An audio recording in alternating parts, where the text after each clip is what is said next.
Hello, Lawrence. Hello, Anna. It's good to see you Nice to because, see you. yeah, we've actually seen each other last week already. We did. When Yeah. we had, I would say, probably, actually, without a doubt, it's been our best show. Yeah, without a doubt. But what happened was that the moment I pressed on the button to stop the recording, the computer died. It crashed.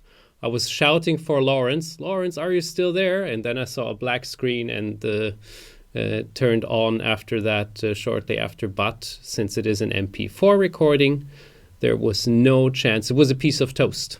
So that was gone forever. And yeah, but whatever. Now we're back again, and we try. It was very again. sad. It because it was such a good chat, and we talked about so many really amazingly interesting things. It is true. It is true. It was just incredibly sad. But Um, on the other hand, since we had this great recording, I am very positive that we can keep on with the good work for future recordings, just like I this agree. one, for example. I agree. I would just say you start with the news. What have you prepared for us? What do Okay. you think is interesting? There's a lot. So I guess the first one, I'll tell you what I'll do. The first one I'll go to is the Parham Maghsoodloo Oh yeah. wins the Iranian championship. Now, I mean, it's quite a short article by Andre. It's kind of just a very nice summary. But basically, Maghsoodloo won the tournament with an incredible, what was it, like fourth? If you go up, I can't remember the exact score. Where is it? Here it is. If Yeah. you go down, yeah. 14 points out of 16, which is ridiculous. I mean, even against this field, that is such a ridiculous score because, there were a lot of top grandmasters in this that, if you have a look, there's Tabatabai, Tabatabai and Gemagami. Megami, you have Puya Dani, who's a very strong young grandmaster as well. So it's not as if like he was playing 2200s. He was playing these top GMs, and he dropped only 2 draws. Yeah. And Idani, by the way, had a fantastic tournament himself. He with should have been the 13. winner in any other case Yeah. or any other tournament. He would have been stomping the field, but no, there was Maghsoodloo. Yeah, and Maghsoodloo is a really interesting character. I've been covering him on my show for ChessBase, the weekly show on Tuesdays, for years now, and his talent is unquestionable. He's an amazing player. My question though is, why hasn't he broken 2700 yet? Why has Firouzja managed to get to 2750 and Maghsoodloo hasn't? What is the difference? So there's something still not quite there with Maghsoodloo, although he's capable of putting in a performance like this. Now, I don't know how many rating points he's gaining. I mean, that must be 2230, right? He probably I would think so, yeah. I would probably think broke it. he probably broke 2700. That's what I wanted to check. In fact, I'll double check now because yeah. that should actually be updated. And I don't see him on the list, so that's really interesting. He might not have even broken 27. Well, 2698. Yeah, he gained 22 points. So he's touching 2700. I think this is probably an all-time high career-wise for him. And so I'm really interested to see how this guy goes. And I just wanted to talk very briefly as well about the future of Iranian chess, because they are a very serious team now. I say that the only, of course, issue is that for them, they've lost their star player in Firouzja. My understanding is that Firouzja will eventually play for France. He's been living in France for a while now, and he'll play in France. But even without Firouzja, Maghsoodloo, Tabatabai, they have a lot of other very talented young guys. I think Iran, could do very well. Of course not. If they had Firouzja, if Firouzja still played for Iran, I would actually say that in 10 years they would probably win an Olympiad within the next 10 years. Without Firouzja, yeah, of course, it's going to be more difficult because they don't have any superstars. But if you put Firouzja in that lineup as the board 1, and then you had some solid 2,700 guys as board 2 and 3, they've got every chance because they're very dangerous. But yeah, so well done to Parham, and absolutely just massive. Nice to see, yeah. Yeah, I mean, this is what everybody's talking about recently, really, that this is 14 points out of 15 games. And we're talking about, he played against every person. So this is 1, 2, 3, 4, 5, 6 grandmasters. Besides all the other title players and 2,400, 2,200. This is the weakest player, 2,200. And even as a really good grandmaster, there is a draw against a 2,100, 2,200 or 2,300 player. It's a normal thing. It can happen. Yeah. And he just, I mean, and it wasn't even, this was overboard, right? This was a real game. It was over the board. It was over the board. Yeah, exactly. So the first thought would be probably like if it would have been a hybrid or a computer thing, like, 14 out of 15 games, which engine was that? No.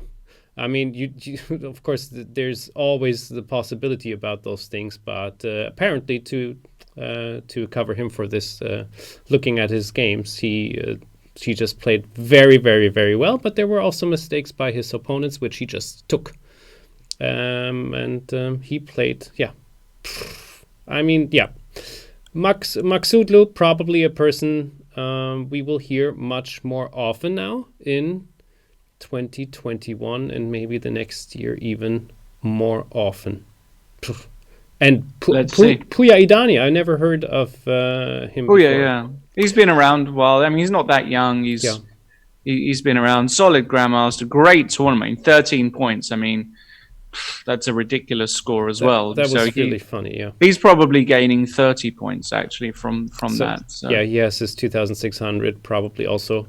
Maybe a first timer, maybe not, who knows. Yeah. Also, just talking about the men's team, women's team also very, very strong, of course. Yeah, and similar issues as well with some women players obviously perhaps not playing for the team. You've got Dorsa Derek Shani now over in the US. So it's complicated. It's a complicated situation. Obviously, we're not going to get too much in the politics here, but they've got real talent at home. We will see how this will move on in the future, and it will be talked about a lot, obviously. Also, we can talk about politics too. It's just our personal little opinion in the end. So I think we can really like talking about politics. Yes. 2 grandmasters will play in the European Parliamentary Friendship Online Chess Tournament. Funny news, I was talking about this with Matthias Deutschmann yesterday in the German news section, because it is something which is a pretty interesting or funny thing to look at. So we have, it's a European Parliamentary Friendship Online Chess Tournament. How many letters is this to put this in one word? Anyway, it starts on 16th of April. ChessBase is covering it live. And we have Luc van Vely and Victor Bologan as the 2 grandmasters attending this. And then we have a lot of people who aren't, except Daniela Moviglianu. I don't know her, actually. Yeah, me neither. To be honest. So, and she is, as you can see, she is the only female in this tournament, but still on the 3rd place about this. And then there's a lot of people I actually haven't heard of yet. So, everybody expects, of course, this is going to be a fight between those 2. Maybe it's going to be a draw between them. I mean, if you think about it, but who knows? Luc van Vely was never a person who was like fighting for a draw. I think he was always very creative and aggressive in his play, if I remember correctly. Correct me if I'm wrong. Well, it's not that he was a great. I mean, for me, when I think of Luc van Vely, he was. I think the right word for Luc is that he was an extremely. What's the word? It's escaping me in English here.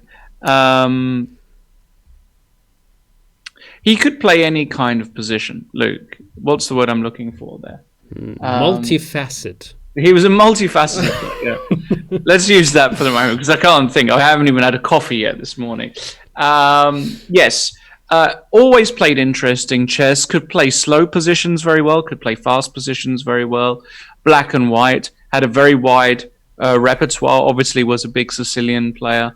And in his day was 2,700 plus consistently. Yeah.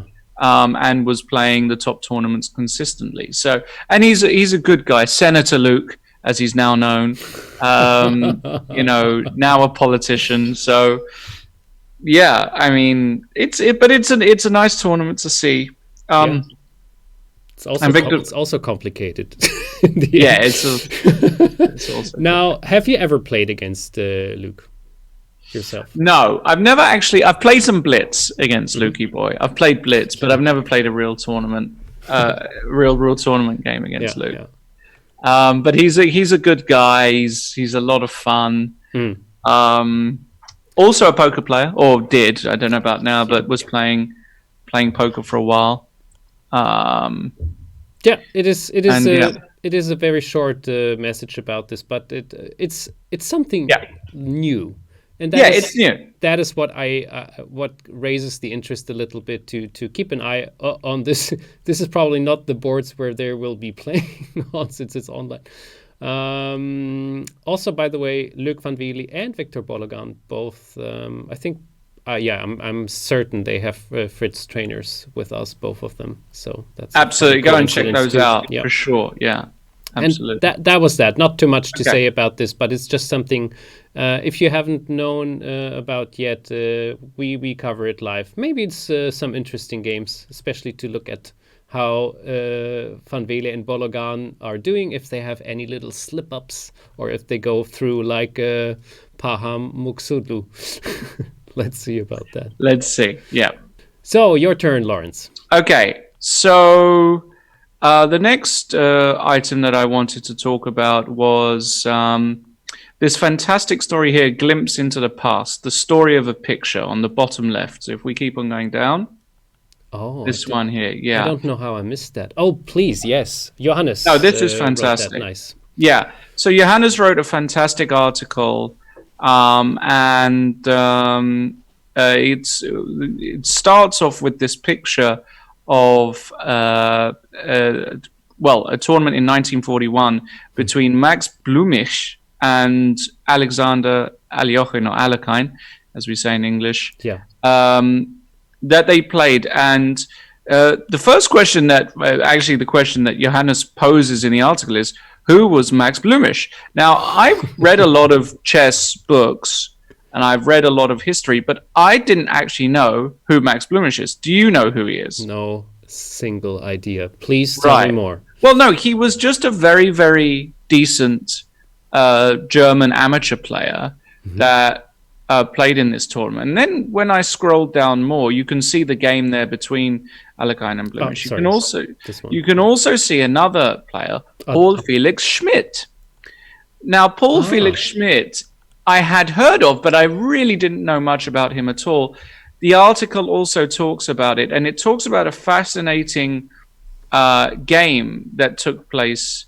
Again, I don't want to ruin it. You can have a look. Sure.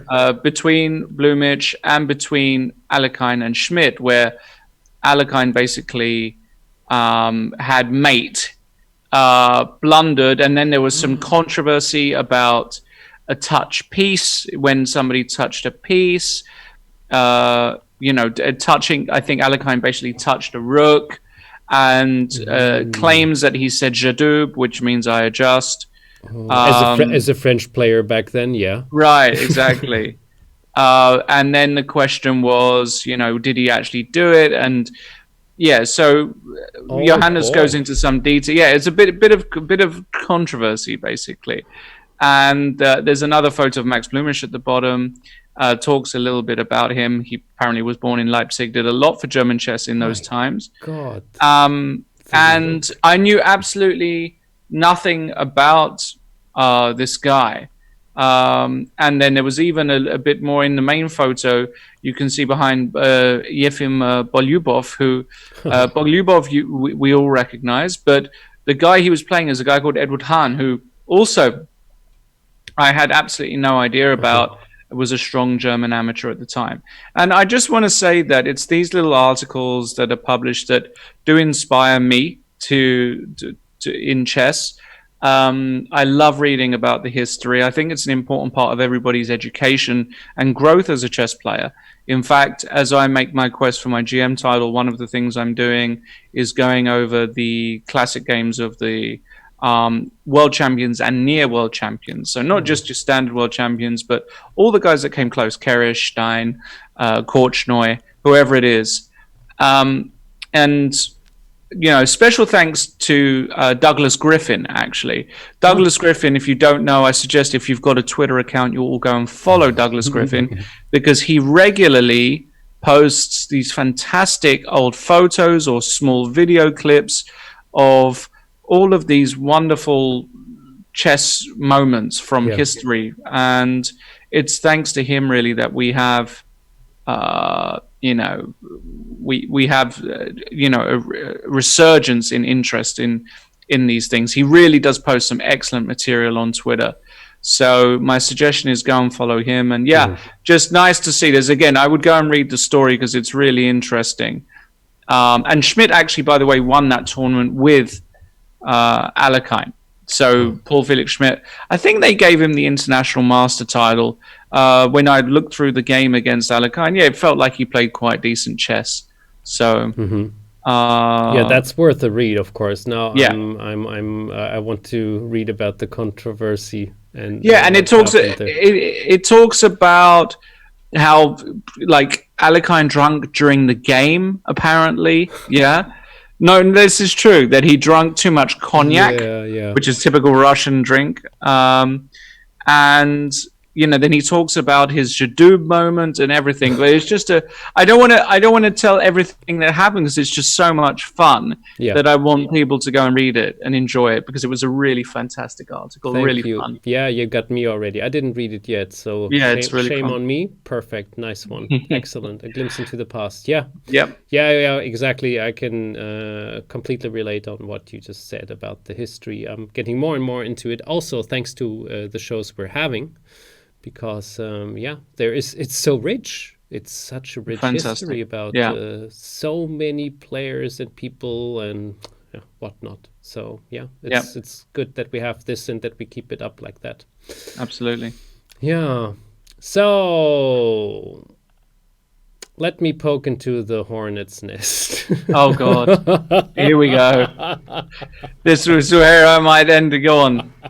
Let's go for it. Let's talk about it. So, addressing sexism in chess, a guide to making chess more inclusive by Amanda Chen. Now, the age-old question, which is in the chess world since many years, decades, even longer, with statements from the best chess players in the world, with statements of other people who beg to differ. I personally like this article a lot. This is nothing else.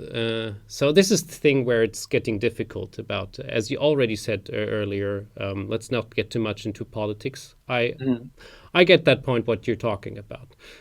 Politics, religion, all the things which are which have a strong belief in a lot of people. When once they are tackled with a very strong or maybe even an extreme idea, it normally leads into, let's say, this here.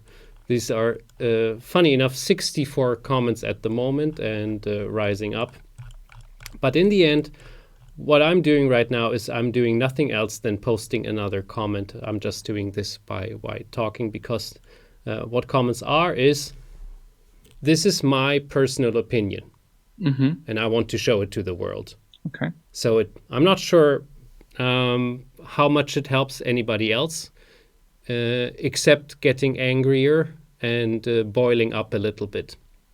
So Yeah, this is how it is. There is Twitter, which is going into this even far deeper, and which is basically considered a platform where you're just like throwing in your personal opinions about anything, whatever it is. And yeah, this theme is just, it's difficult and it's exciting. So I have a little thought experiment, but before I want to go on to this, do you want to give your personal opinion to it, or better not?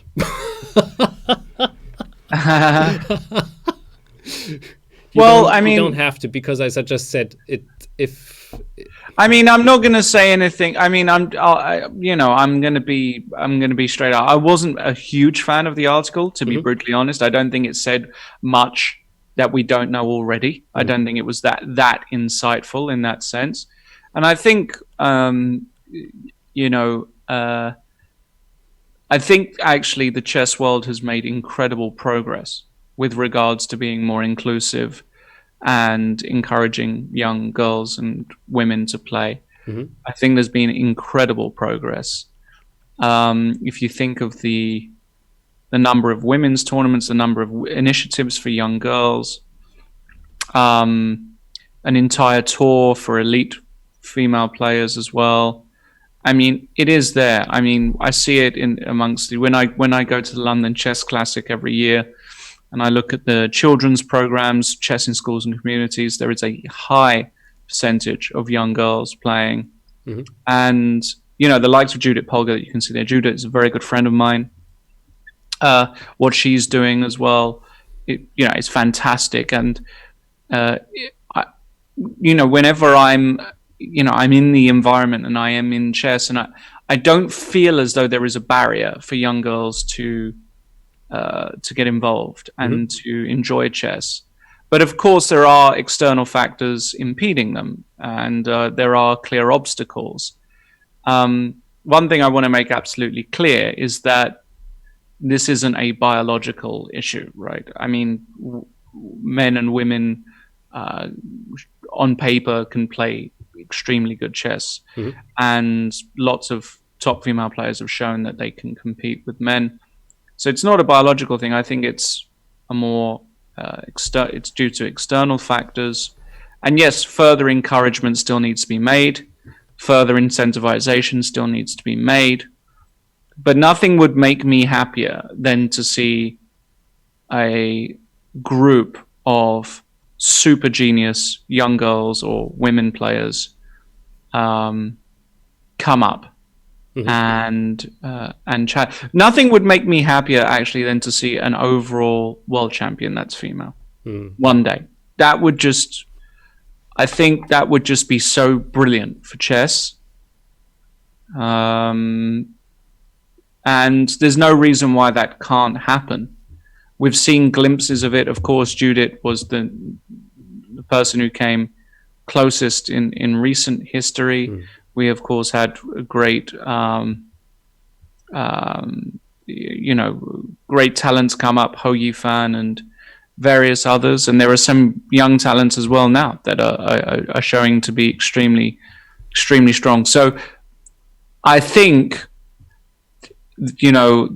I think the article doesn't celebrate the progress that has been made, and as much as it perhaps should. I mean, it's compared to even 10, 20 years ago, what we see now is fantastic. And we've just got to keep on that. We have to keep on that path. We have to try to improve the situation. And I'm not denying pretty much anything that is said in the article. I think a lot of what is said in the article is kind of well known if you're in chess. There is still a level of misogyny, not misogyny, but like a level of sexism that needs to be addressed. I think behavior still needs to be improved. But I felt though it was perhaps a little bit general in its approach. I think women players are very respected now, and I just hope that the sport grows enough where I think the big problem is that when you can demonstrate that as a female player, you can really earn a decent living playing this and not have to be the top 10 in the world, right? If you're top 20 in the world, when that happens, I think that will encourage more young girls to play, because I think a lot of young girls think, oh, well, I can get to a certain level, but it's not really a career for me. Whereas if you're a grandmaster or even an international master like me, and you're outside the top 1,000 in the world and you can still make a career out of it, then it's kind of like, oh, okay. Do you know what I mean? I agree. I actually agree with super many points what you just said. It's very well formulated, and I can feel that you're also taking care of how you're formulating it. So I'm taking care, and I'm just being honest. Nothing would make me happier than to see the game grow and be more inclusive and encourage young girls to play. That's it. I love seeing more young girls participate. I would recommend to read it if you haven't yet done it so, because I didn't read it because I thought like, oh, it's too much text. But then again, I enjoyed reading it and getting into the thematic about it. So let me give my quick thought experiment, because I had this real life experience with Queen's Gambit, of course, which was happening last year, and to my personal own chess course, it skyrocketed, and almost 60% were new female players who wanted to learn how to play chess. And of course, for a reason. And this is what I quickly want to dive into, because we can talk about this whole theme for days and weeks, and we might still not be able to tackle all the facets which there are. That's because it is just like insanely complicated, and there's so many different philosophies, ideas about this, which makes it difficult to talk about. But the thought experiment is that I believe very much into the Yuval Harari, who made the book Sapiens, that we kind of evolved by telling ourselves and others stories, which is also my personal opinion about money, that money is a story for each and every other person. We're telling ourselves what money is, what we're spending it on, how much it is worth, and this goes on further. Of course, I'm just touching the surface, but this is also, Queen's Gambit happened, and loads of people caught up to it and told themselves the story. This is something to look forward to. This might be interesting. Maybe this is good to get involved into a new hobby, especially in the lockdown, etc., etc., etc., etc. Those are the stories which we tell ourselves all the time in our life, in our development, whatever we're doing. This goes a little bit hand in hand into the last couple of parts of this article. In the end, it just says, like, be a bit more respectful for everybody in the world. Take, as you just said, you would be happy to see a female chess player in the top of the, being the best chess player in the world at one point. Something like this would encourage others, and so on and so on. It goes all hand in hand, but it is like, just be a decent and good person to all the other people, whoever they are, because as you also pointed out very correctly, it's not a biological thing. It's the story. That's clear. So all of the terrible things that were said in the past by Fischer, even by Gary, who rescinded it later, but especially by Fischer. Obviously, that's all nonsense. So it's just what you said. Be respectful towards everybody. Encourage more people to play, whatever their background, race, color, gender. It doesn't matter. We want more people playing chess, enjoying chess, and benefiting from chess. That's it. That is it. Yeah, and this sums it up. I just also wanted to poke into this article, of course, because it is a bit spicy, obviously. I mean, it's a spicy subject. I mean, I'm not like. Let me just be clear as well. Like, it's not that it's not that I think the article is bad. Far from it. No. I understood it correctly. I think it just lays. I don't think there's anything truly novel in the article. That's what I'm saying. I think it's a subject that has been spoken about a lot in recent years. But Absolutely. if you want to be informed about the framework of the discussion, then for sure go and read the article anyway. It's it's there and it's important. So yeah. Righty. Whew. So good we got that done. Got that out of the way. Lawrence. Yeah.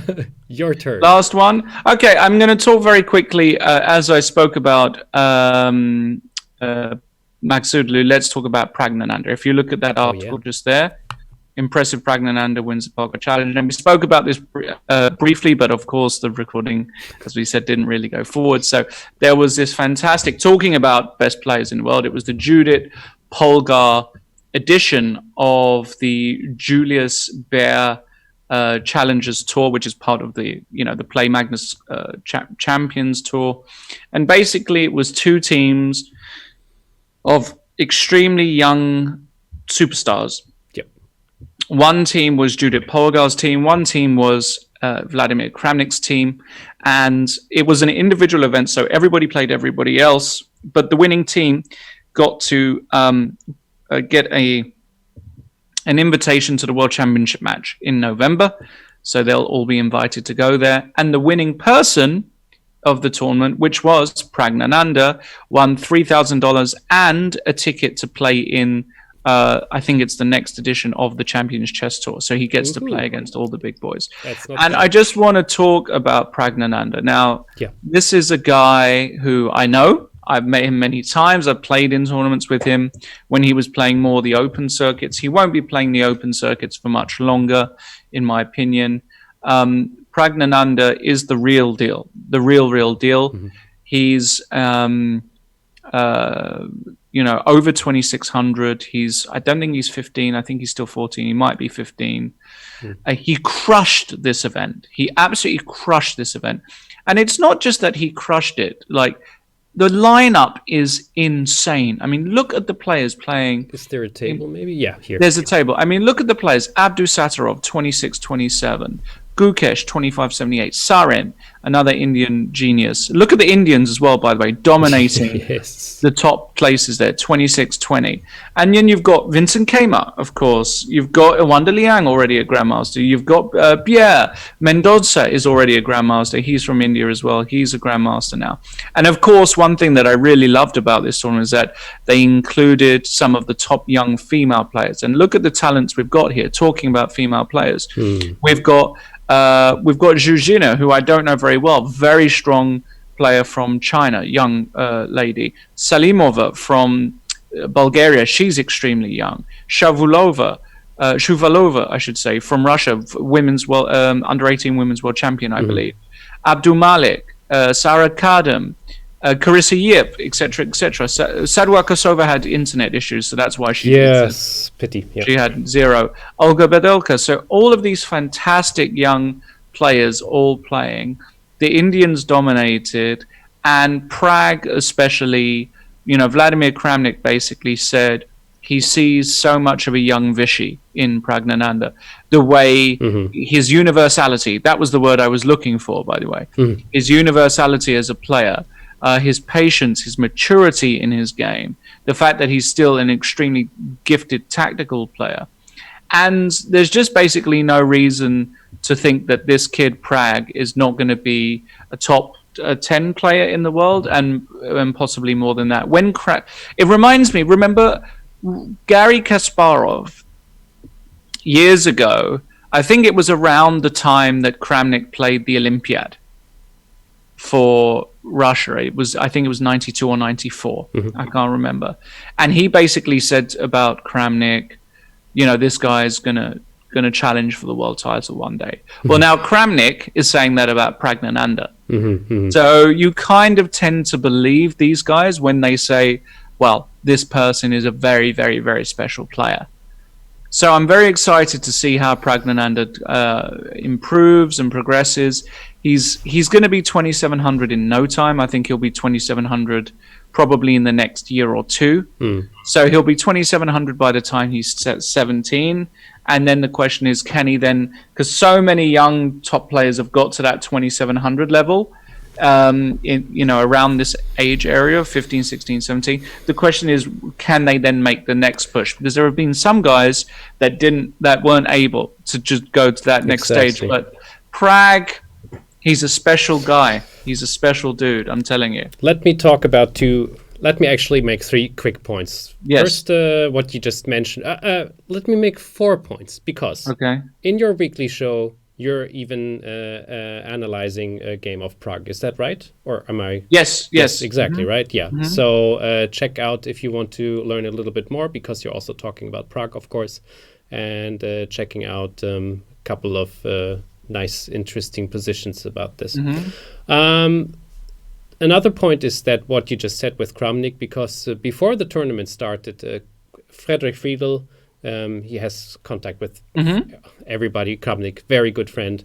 And Kramnik, Frederick told me before the tournament that Kramnik told him, like, keep an eye on Prague. Whatever you're thinking, keep an eye on Prague, I'm telling you. And that was interesting. Now let's go into the women's the theme again. This is one thing which has been pointed out to. Oh, look at that! All the female players are on the last part of the table. Damn it! I didn't like that, because but it just happened. But I mean, the truth is, though, it's like, let's be honest as well. Okay, all of the young guys. This was a rapid tournament. They all play tons more rapid chess than these girls. Mm-hmm. I promise you. They're all playing blitz and rapid like crazy. That's a good point. Yeah. So there's that issue. The other thing is that actually on paper as well, they're all much higher rated, right? It's not like they were all completely equal. I mean, if you look at the ratings, you would say, well, what about Christopher Yu? Well, Christopher Yu, we talked about him in the. We talked about him. Yeah. He's easily over 2,500, and apart from Lei Tingzhe, I think all of the other girls playing there aren't over 2,500 in the FIDE. So it's not as if it was, apart from Sadua Kosova, who had to withdraw. So it's not as if they were all equal rated and then all the girls finished last, right? So it's kind of been a good point you're making. It's a pretty standard distribution. And they've just got far less experience playing, especially playing online. Do you know how much Prag, Sarin play online, Abdu Sattarov? I'm seeing these guys play daily. They're in their element, yeah. Yeah, I mean, they're just in their element playing online. So I think if this would have been over the board, it would have been a very different chart, actually. A very different finish. But I know what you mean. It is what it is. Yes. Let me make one last point. And this is one thing which I'm just interested in also in your opinion. Because, as you said, like, look out for Prague. This is what a lot of people say at the moment. I'm wondering how many predicted superstars. I mean, the same was told about Carlsen at one point. That was kind of my time when he was so young. He was 11 or 12 years, and people were like, well, new champion. He's going to be the new champion. And he managed to become the new champion. But how much pressure do you have if everybody tells you you're going to be the best in the world at one point, which is actually sometimes said to Prague, that he's going to be in the absolute elite and the top players of the world. What do you think as a very young person still with all that pressure? How can you deal with it? Because astoundingly many young talented players, like all of them who we have here, they're very subtle. They're very they're making a very, very good impression. They're not going crazy. They're not being super angry or having any scandals or something like this, which can be that people go like, I don't want to play here because of this and this and that or whatever. They all seem very, very they seem to behave very well and take it in a very professional way. How? Why? Can you tell? Am I right with this, or do you know something behind the scenes where it gets more difficult? I don't really know. I mean, I think a really important part of the journey of these young players when they get told that they're going to be world champion is that they have very very good support from their family at this stage in their career. So Magnus obviously is very, very close with his family. Others have been. I mean, Gary as well. When he was told, when he was young, he had a very close relationship with his mother, right? Exactly. So I think it's good point. Yeah, I think that's really important. And then as you do get better, is to start, making sure you have the right people around you that aren't just family. So the right team members, the right coaches, trying to not have too much toxicity. And we've seen cases in the past where things can go horribly wrong. For example, when I think of Gada, Gada made a world championship final, but we all know the story with Gada, and that's very horrible. And so if you're going to maintain your status at the top as well, it's really important to have that love, and also for people to tell you that, if you don't become world champion, it's not the end of the world. You've already achieved so much at such a young age, and we're just going to continue to support you and make sure you're happy doing what you're doing. Just make sure you're happy. Being over pressurized is something that only backfires in the end. It only has negative consequences. It might work in the short term, but the long term effects, I think, are worse. So I think it's going to be really important for Prag. But what I do know about the Indian community and this group of Indian youngsters is that they all support each other, right? So Pragnanda and Sarin, how many times I've seen these guys play blitz together, laugh together. Gukesh is in there as well. They're all friends. They're all part of the same academy as well. This Westbridge Academy under Vishy. And Vishy is going to be a crucial part of this puzzle, because Vishy is a father figure to these guys. He's not just a coach.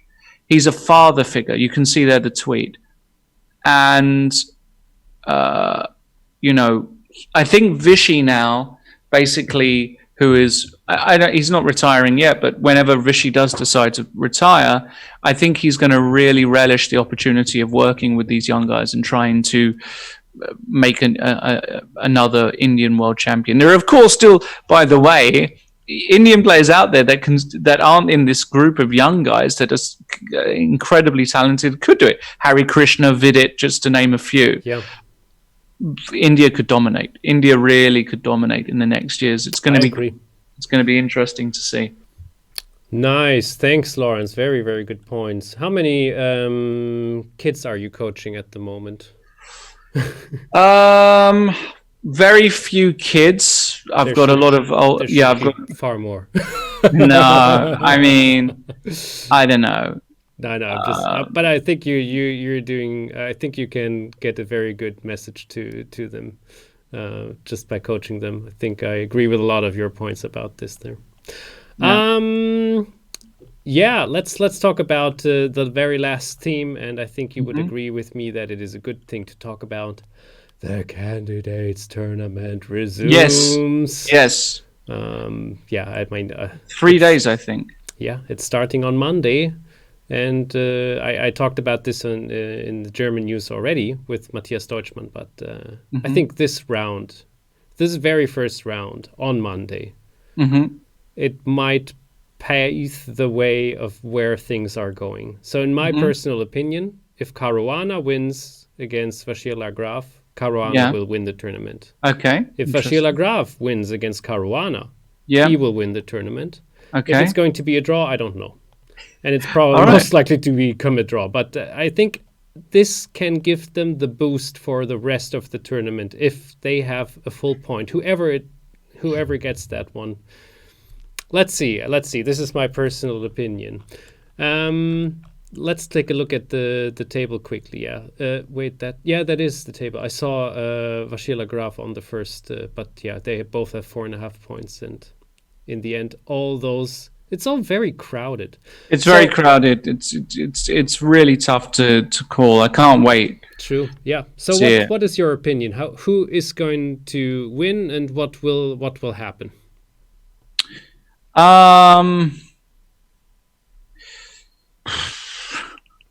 who's going to win. If I knew that, Of course. I'm nailing you down on this just to give. okay. What's really interesting is that I think. Let me put it this way. If you look at can we bring up the odds for this tournament? Can we do that? Are we allowed to do that? We probably I are tell you, allowed, but I wouldn't know. But if you bring them up and tell them. I'll tell you what I'll do. I'll bring them up on my screen now. Okay, and then I'll talk about something that I think Lawrence, is going to... that gambler, that poker... No, it's not about gambling. It's not about gambling. It's not about gambling. I'm just it's about... the perception of how people see it. Exactly. Mm-hmm. I get you. The way it is at the moment is the following. This is on Unibet, which is of course Magnus Carlsen's sponsor. So that's why there is a market. So basically, as things stand, these are the odds. Jan Nepomniachtchi is 2-1 favorite, as is MBL. They're pretty much the same. Jan is slightly bigger favorite. Fabiano is 3-1. And now for me, the most value of this pack is Anish Giri. Oh, yeah. Anish Giri at 7-1. By the way, Alexander Grishchuk is 14-1, which is not bad value at all. I think Wang Hao won't win it. Even though Wang Hao is 25-1, he just doesn't have. I mean, the disruption. He's not going to win it. Wang Hao is not going to win this tournament. Ding is too far away. He's 2 points behind. Who would have guessed before that, right? Yeah, who would have guessed? But Ding has had a bit of a tough time in the past year or two. But these are my value propositions, my value bets. Hey, okay? You haven't even been talking about Aleksenko. Okay, I'm just... Yeah, well, Aleksenko is... he's 500... He's actually 500-1, apparently. And, 500-1 is actually like... It's probably makes sense. It's probably actually a value bet at does he win this tournament once every 500 times? No, probably not. 500 times, one time in 500.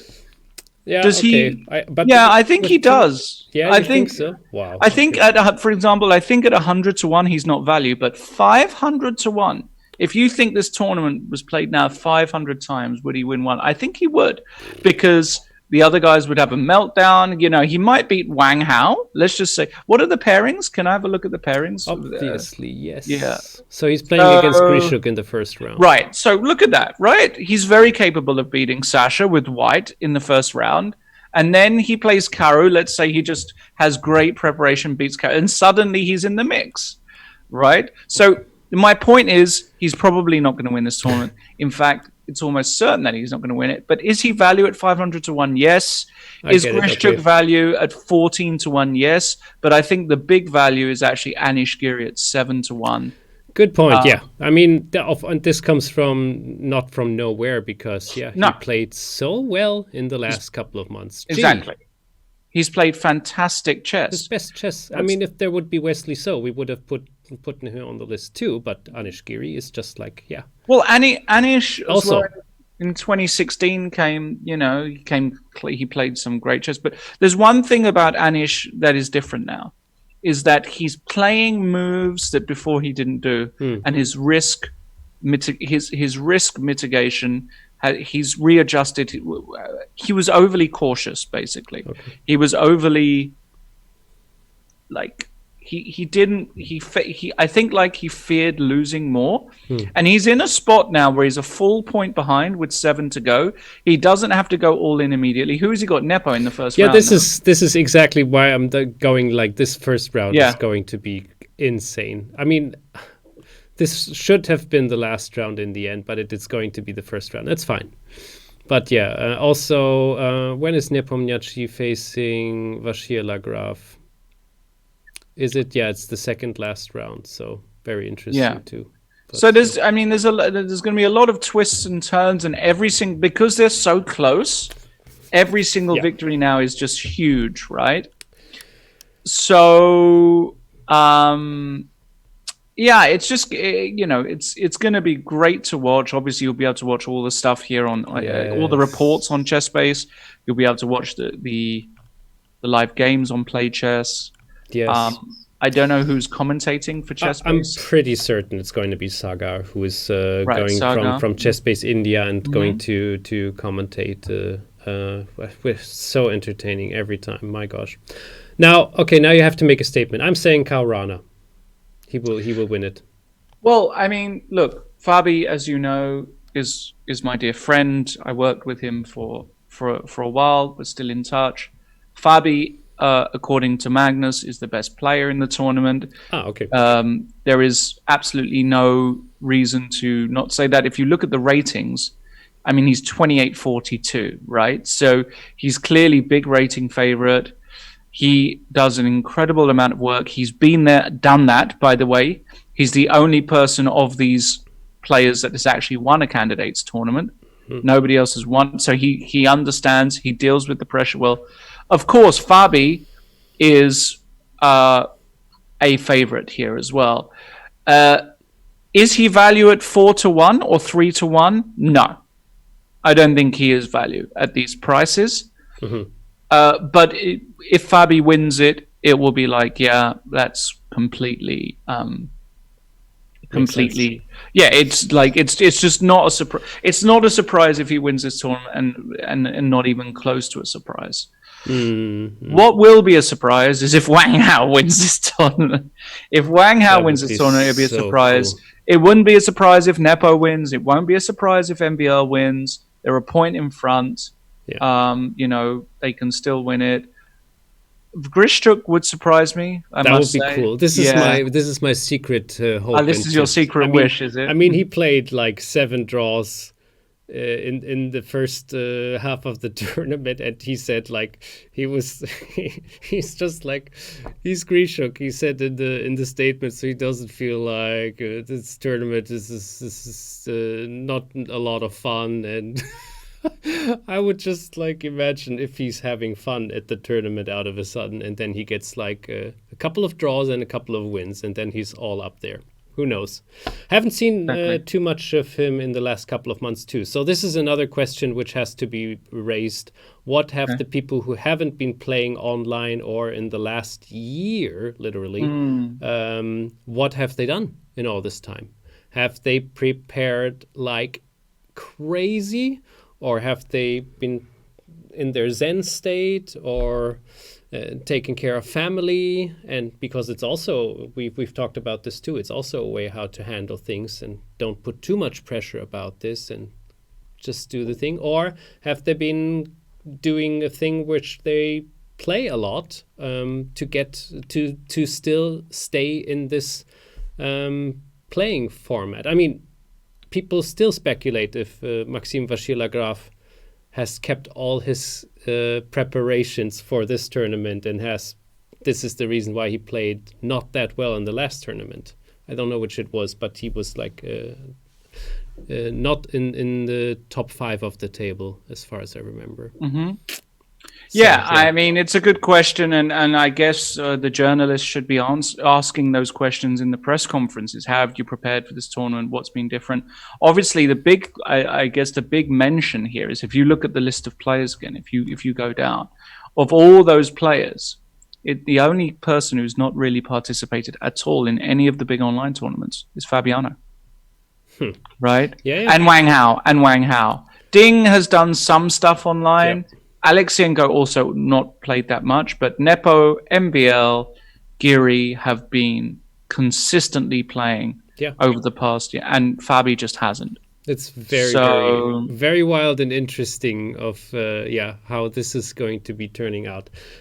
Anyway, my God, we've been talking a lot, but that was as always, it's been a blast and really, really nice to look at all the different things we've been touching a lot of sensible details too, and I'm enjoying this big time. I hope you at home are enjoying this too. Lawrence, any last words from you before we end the show? No last words. I'm just glad that hopefully this time we're recorded and yes, it is. because I think today was a really nice chat as well. Yes. And I'm just looking forward to all the action starting next week. And next week we'll already be able to talk about. Indeed. Well, there'll be 3 games left, so yes. We'll have a really clear idea what's going on next week. I'm very, very looking forward to this. All right, that's it, Lawrence. All right, wishing take you care. a lovely Thanks. weekend, and all of you viewers too. Have a nice weekend. All right, take care. Bye.